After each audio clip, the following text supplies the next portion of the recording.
بسم اللہ الرحمن الرحیم۔ طلحہ بن عبید اللہ قریش کے ایک تجارتی قافلے کے ہمراہ جا رہے تھے۔ جب یہ قافلہ بصرہ شہر پہنچا تو بڑے بڑے قریشی تاجر خرید و فروخت کے لیے وہاں کی آباد مقامی منڈی کی طرف چل دیے۔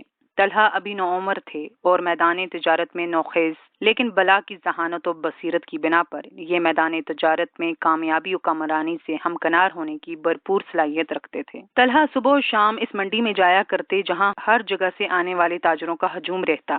اس سفر میں انہیں ایک ایسا واقعہ درپیش آیا جس نے ان کی زندگی کا رخ تبدیل کر دیا۔ یہ نصیحت آموز واقعہ طلحہ بن عبید اللہ بیان کرتے ہوئے ارشاد فرماتے ہیں کہ ہم بصرہ کے بازار میں خرید و فروخت میں مشغول تھے۔ اچانک ایک راہب لوگوں میں یہ منادی کرنے لگا، اے تاجرو، مجھے بتاؤ کیا تم میں کوئی ایسا شخص بھی ہے جو مکے سے آیا ہو؟ میں اس راہب کے بالکل قریب کھڑا تھا، جلدی سے بولا، ہاں میں مکے سے آیا ہوں۔ اس نے پوچھا، کیا تم میں احمد کا ظہور ہو چکا ہے؟ میں نے پوچھا، کون احمد؟ اس نے کہا، ابن عبداللہ بن عبد المطلب۔ اس مہینے اس کا ظہور ہونا تھا۔ وہ آخری نبی ہوگا، مکہ میں پیدا ہوگا اور مدینہ طیبہ کی جانب ہجرت کر کے جائے گا۔ اے نوجوان، تو جلدی سے اس کے پاس جانا۔ طلحہ کہتے ہیں کہ راہب کی باتیں میرے دل میں گھر کر گئیں۔ میں جلدی سے اپنی سواری کی طرف گیا، اس پر سوار ہوا اور تجارتی قافلے کو وہیں چھوڑتے ہوئے مکہ کی جانب چوکڑیاں بھرتے ہوئے بھاگ نکلا۔ جب میں وہاں پہنچا تو گھر والوں سے دریافت کیا، کیا ہمارے جانے کے بعد مکہ میں کوئی نیا واقعہ رونما ہوا؟ انہوں نے بتایا، ہاں، محمد بن عبداللہ نے اپنے نبی ہونے کا اعلان کر دیا ہے اور ابو قحافہ کے بیٹے ابو بکر نے اس کی بات مان لی ہے۔ طلحہ کہتے ہیں کہ میں ابو بکر صدیق کو پہلے سے جانتا تھا۔ یہ بڑے نرم خو، ہمدرد اور ہر دل عزیز انسان تھے اور یہ ایک خوش اخلاق اور مستقل مزاج تاجر تھے۔ ہم ان سے مانوس تھے اور ان کی مجلسوں میں بیٹھنا پسند کیا کرتے تھے کیونکہ یہ قریش کی تاریخ سے خوب اچھی طرح واقف تھے۔ میں سیدھا ان کے پاس گیا اور پوچھا، کیا یہ بات درست ہے کہ محمد بن عبداللہ نے نبوت کا دعویٰ کر دیا ہے اور آپ ان کے مطیع و فرمانبردار بن گئے ہیں؟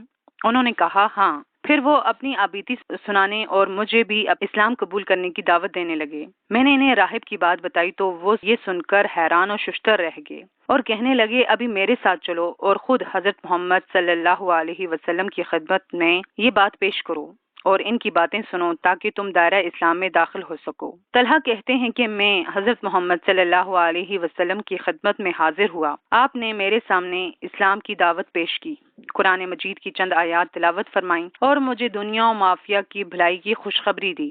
اللہ تعالیٰ نے اسلام کے لیے میرا سینہ کھول دیا۔ میں نے بصرہ کے راہب کا واقعہ سنایا۔ آپ یہ سن کر بہت خوش ہوئے کہ ایک راہب نے آپ کے ظہور کے متعلق خبر دی ہے۔ پھر میں رسول اللہ صلی اللہ علیہ وسلم کی مجلس میں کلمہ پڑھ کر دائرہ اسلام میں داخل ہو گیا۔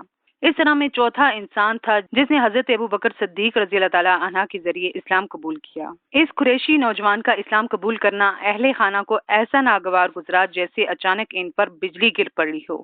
ان کے اسلام قبول کرنے کا سب سے زیادہ افسوس ان کی والدہ کو ہوا۔ ماں کی دلی خواہش تھی کہ میرا بیٹا اپنی قوم کا سردار بنے گا کیونکہ اس میں سردار بننے کی بھرپور صلاحیت موجود ہے۔ دین اسلام سے منحرف کرنے کے لیے قوم حضرت طلحہ کے پاس آئی، لیکن یہ ایک مضبوط چٹان کی مانند اپنے موقف پر ڈٹے رہے۔ جب یہ حسن سلوک سے اپنی بات منوانے میں ناکام ہو گئے تو انہوں نے دردناک تکلیف دے کر اپنی بات منوانے کا حربہ استعمال کیا۔ پھر تیزی سے دن گزرتے گئے، واقعات و داستانیں جنم لیتی گئیں اور حضرت طلحہ بن عبید اللہ ترقی اور کمال کی منزلیں طے کرتے ہوئے آگے بڑھتے رہے۔ اللہ کی راہ میں ان کی آزمائش دن بدن فزوں تر ہوتی گئی۔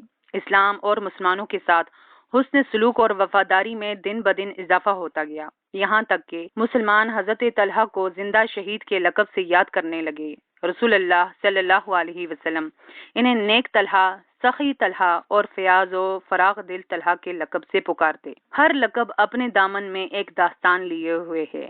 زندہ شہید کا لقب ملنے کی داستان یہ ہے کہ جب غزوہ احد میں مسلمانوں کو شکست ہوئی تو انصار میں سے صرف 11 اور مہاجرین میں صرف حضرت طلحہ رسول اللہ صلی اللہ علیہ وسلم کے پاس رہ گئے، باقی سب بکھر گئے۔ نبی صلی اللہ علیہ وسلم اور یہ ساتھی پہاڑی پر چڑھ رہے تھے۔ مشرکین کا ایک جتھا آ پہنچا جو آپ کو قتل کر دینا چاہتا تھا۔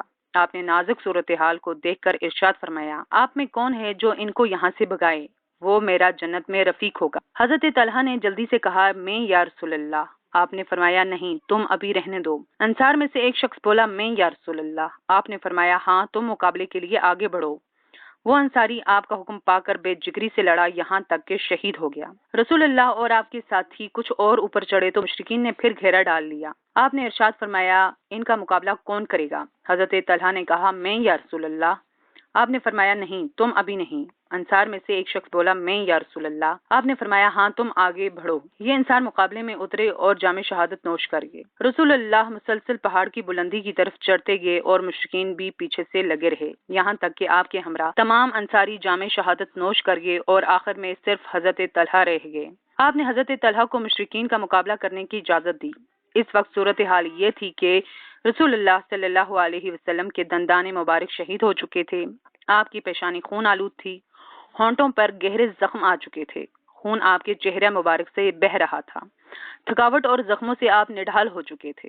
حضرت طلحہ اکیلے مشرکین پر ایک زوردار حملہ کرتے انہیں پیچھے دھکیلنے میں جب کامیاب ہو جاتے تو تیزی سے رسول اللہ صلی اللہ علیہ وسلم کی طرف لپکتے اور آپ کو سہارا دے کر پہاڑ کی بلندی کی طرف چڑھتے، پھر آپ کو چٹان کی اوٹ میں بٹھا کر مشرکین پر نئے سرے سے حملہ آور ہوتے۔ مسلسل اسی طرح ہوتا رہا یہاں تک کہ یہ مشرکین کو وہاں سے بھگانے میں کامیاب ہو گئے۔